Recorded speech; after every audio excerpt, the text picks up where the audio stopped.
안녕하세요. 제재입니다. 주말에 나온 이슈사항에 대해서 살펴보도록 하겠습니다. 9월은 확률적으로 조정장이었던 경우가 많다고 하니 투자에 주의하시기 바랍니다. LG와 포스코 그룹 등 대기업이 잇따라 밸류업 참여를 선언했다고 전했습니다. 이달 한국거래소가 밸류업 지수를 선보일 예정이므로 밸류업에 대한 관심이 더 커질 것으로 예상되자 기업가치 재고 움직임을 본격화하는 것으로 풀이된다고 전했습니다. LG그룹 지주사인 LG는 오는 4분기에 기업가치 재고 계획을 발표하고 포스코 그룹도 밸류업 계획을 수립해 오는 4분기에 구체적인 내용을 밝히겠다고 공시했습니다.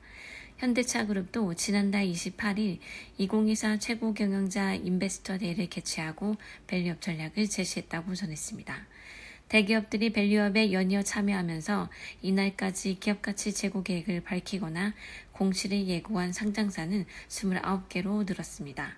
코스피 상장사는 25개이며 나머지 4곳은 K이노엔 등 코스닥 상장사입니다. 금융사에 이어 비금융 상장사들이 밸류업 공시에 연이어 참여하는 것은 오는 9월 밸류업 지수 도입을 앞두고 시장에 관심이 쏠리고 있기 때문이라고 풀이된다고 전했습니다.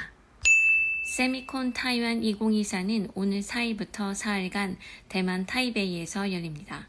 삼성전자와 SK하이닉스 등 국내 기업은 물론 TSMC, 구글, ASE, 마이크로소프트, 어플라이드 머트리얼즈, 마벨, 아이맥 등 글로벌 반도체 기업과 연구기관이 총 출동한다고 전했습니다. 삼성전자와 SK하이닉스를 비롯한 글로벌 반도체 기업들이 한자리에 모여 기술력을 뽐낸다고 전했습니다. 인공지능 시대를 맞아 증가하고 있는 하이엔드 칩 기술 트렌드를 살피고 협력 생태계 구축을 위해 머리를 맞댄다고 전했습니다. 국내 참여 기업으로는 삼성전자, SK하이닉스, 한미반도체, 파크시스템스, 이오테크닉스, 원익IPS, DI, TSE, 동진세미캠, DB하이텍 등이 있다고 전했습니다. 외교부와 국방부에 따르면 제5차 한미 외교국방 확장 억제 전략협의체 고위급 회의가 9월 4일 워싱턴 DC에서 개최될 예정이라고 전했습니다. 한국과 미국의 차관급 외교국방 당국자들이 내주 미국에서 만나 북한의 핵미사일 위협에 대응하기 위한 확장 억제 실행력 강화 방안을 논의한다고 전했습니다. 세계 3대 전자 IT 전시회로 꼽히는 독일 베를린 IFA가 오는 6일 독일 베를린에서 개막한다고 전했습니다. 올해 100주년을 맞는 유럽 최대 가전 전시회 IFA의 최대 화두는 인공지능입니다.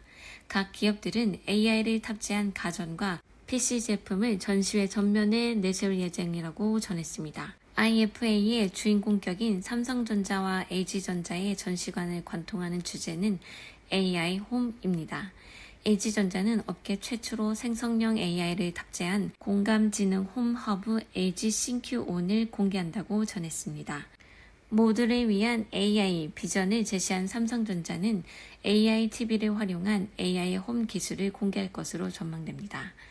LG전자가 신큐온을 허브로 사용한다면 삼성전자는 AI TV로 여러 가전을 연결합니다. TV에 내장된 스마트 싱스 허브로 가전과 조명, 커튼 등 스마트 기기를 제어할 수 있다고 전했습니다. 한국 수력 원자력을 중심으로 한 팀 코리아를 신규 원전 건설 우선 협상 대상자로 선정한 체코 총리 특사가 9월 3일에서 6일까지 방한할 예정입니다. 동시에 한국 정부 고위 관계자 면담과 주요 기관 방문 등 세부 일정을 조율 중이라고 전했습니다. 체코 측은 이번 방한 기간 한국이 원전 수주 과정에서 제안한 포괄적 산업 협력에 관한 논의를 희망한 것으로 전해졌습니다. 아울러 미국 원전기업 웨스팅하우스가 한수원이 지식재산권을 침해했다며 코의 우선 협상 대상자 선정 결과를 항의하고 있는 상황에서 낸 체코 특사의 방안이라는 점도 의미가 있다고 전했습니다. 여기에 체코 이웃인 슬로바키아도 한국의 신규 원전 건설 러브콜을 보내고 있다고 전했습니다. 슬로바키아 총리는 이달 말 한국을 공식 방문해 협력 방안을 찾는다고 전했습니다. 체코 수주가 슬로바키아는 물론 네덜란드, 스웨덴, 슬로베니아 등 신규 원전 건설을 추진하는 유럽 국가들에 큰 영향을 주고 있다는 평가입니다. 관련 종목으로는 한전기술, 한전 KPS, 두산에너빌리티, 한전산업, 대우건설, 우진엔텍, 우리기술, BHI, 일침파워, 우진 등이 있습니다. 테슬라가 로봇택시보다 가정용 로봇을 먼저 출시할 수도 있다는 관측이 나왔습니다. 지난 1월 머스크는 집안일을 하고 있는 옵티머스의 영상을 게시했는데 실제로는 사람이 원격으로 기계를 조작하고 있는 모습이었습니다. 그럼에도 현재까지 공개된 정보에 따르면 테슬라는 완전 자율주행에 앞서 일반 소비자를 대상으로 가정용 로봇을 출시할 것으로 보인다고 19일 블록체인 매체 코인텔레그래프가 전했다고 전했습니다. 더불어민주당과 국민의힘 수석 대변인은 1일 여야 당대표 회담 직후 취재진과 만나 양당이 민생 공통 공약을 추진하기 위한 협의기구를 운영하기로 합의했다고 밝혔습니다. 양당은 회담 직후 합의문을 발표했지만 관심이 쏠렸던 최상병 특검법, 금투세, 의료개혁 등 쟁점 사항에 대해서는 구체적인 합의를 이끌어내지 못했다고 전했습니다. 방송통신심의위원회가 최근 사회적 문제로 대두된 텔레그램 딥페이크 성착취물 확산 사태를 계기로 이달 중으로 글로벌 플랫폼 사업자들과 첫 간담회를 예고했다고 전했습니다.